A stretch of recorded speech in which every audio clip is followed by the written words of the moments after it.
We're instructional coaches with Acorn Education. We're super excited to be here today to talk about instructional coaching. This is my colleague Celeste Abrahams. To start us off, Celeste, tell us something about yourself. Hi everyone, I'm a foundation phase instructional coach and I also lead professional development sessions at Acorn Education schools. I've taught for 10 years across grades R1, 2 and 3 and I was a foundation phase head of department. My interests have always been focused on improving mathematics at primary school level. I'm a lead instructional coach. I manage and support 5 instructional coaches across 3 schools. I also coach teachers and deliver professional development. I've been in education for over 20 years. I was a deputy principal of a high school, and I also worked for an organization that supports no-fee schools before joining Acorn Education. As instructional coaches, Celeste, our role is to support teachers to make them even better, and this ultimately impacts students' results. We believe in order for students to have choices post-matric, that is, go to university or technicon, work before studying, or even an internship, their classroom teacher needs to be immersed in instructional support and professional development. Coaching, therefore, is a small part of a bigger vehicle that ultimately supports students' achievement. School leaders, they drive instructional coaching because they understand and recognize that instructional coaching is a vehicle to develop teachers. This is every school's goal and is in line with the school improvement plan.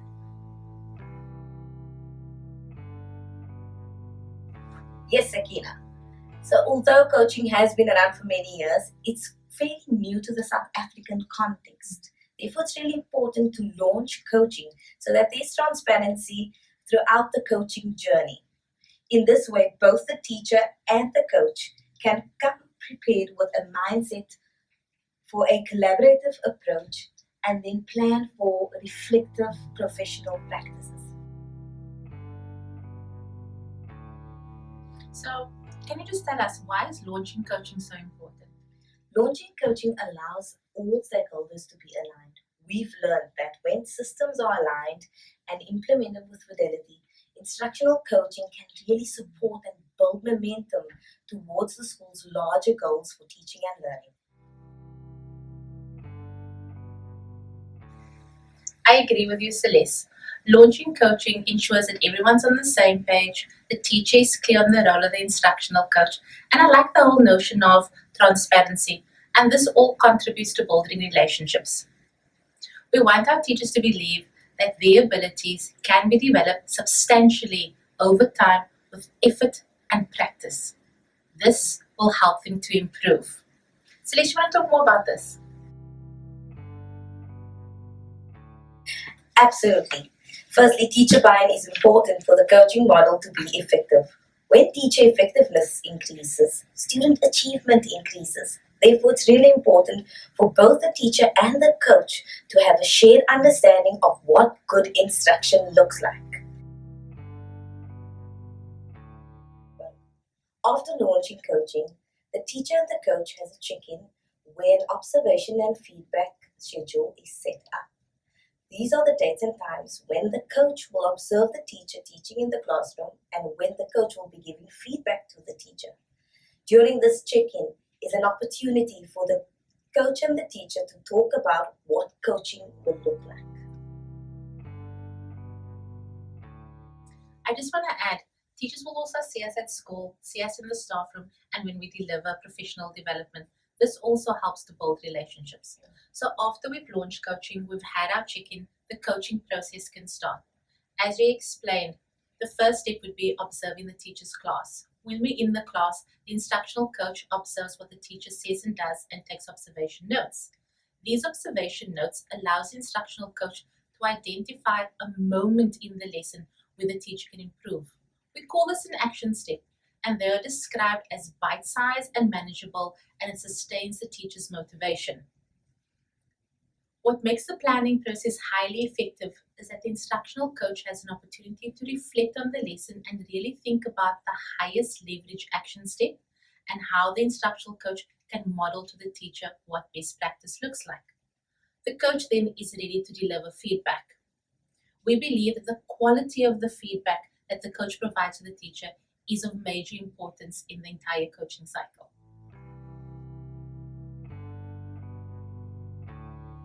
After planning and scripting the feedback, the coach is ready to deliver feedback to the teacher. The feedback session is actually just a dialogue that includes praise, reflection, feedback, modeling, and practice. Generally, the feedback session takes place during the teacher's admin period. The coach will start off by sharing what went really well during the teacher's lesson and ask the teacher about what made that moment successful. This is an opportunity for the teacher to reflect on his or her own best practices. The coach will then identify one moment which could work even better in the next lesson. This is the part that the coach planned and scripted for, and is what we call the action step for the next lesson.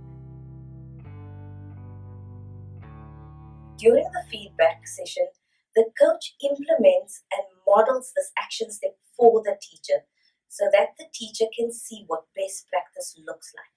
The teacher then gets an opportunity to practice by him or herself. The fact that the coach shares a highlight of the lesson, identifies one area of growth, and identifies a possible solution and practicing it with the teacher is what makes the feedback session a far more valuable and empowering experience. For me, Celeste, the heart of the feedback session lies with practice. As we said earlier, we believe that all teachers' abilities can be developed substantially over time with effort and practice.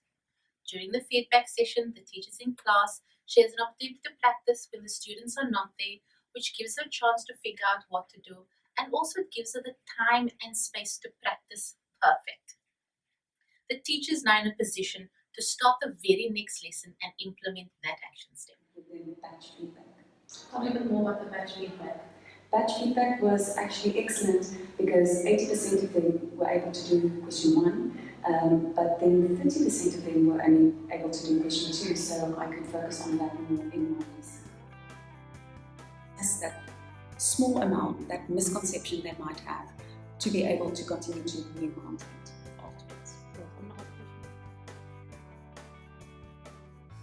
Let's recap again. Instructional coaching is a vehicle to develop teachers. We launch coaching at all schools so that everyone's aligned in terms of what coaching looks like.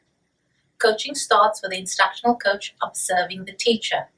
The instructional coach then uses his observation notes to identify a moment in the lesson where a teacher can be even better. During the feedback session, which is really just like a dialogue, it always opens up with praise, an opportunity to reflect, and then the instructional coach will model best practice.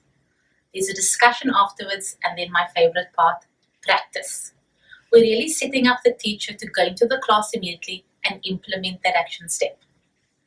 Celeste, we've been coaching for 3 years, and we found that teachers who've been consistently coached for a year definitely improves their practice, and this ultimately also have impacted on students' results. We've come to the end of this discussion. Celeste, share with us some of your highlights. Sakeena, it's been really incredible to see teachers' confidence grow. On this journey, I've seen teachers who were struggling with classroom management take small steps in creating a productive learning environment by embedding routines and procedures. Teachers going from, I don't know why my students are getting it, to teachers who become individuals who have a consistently working knowledge of where the students' understanding is at in terms of the learning process. After 1 term of coaching, in all 5 of our grade 3 classes, the math marks have increased by 18%, which is remarkable. Yes, that is remarkable. Thank you, Celeste.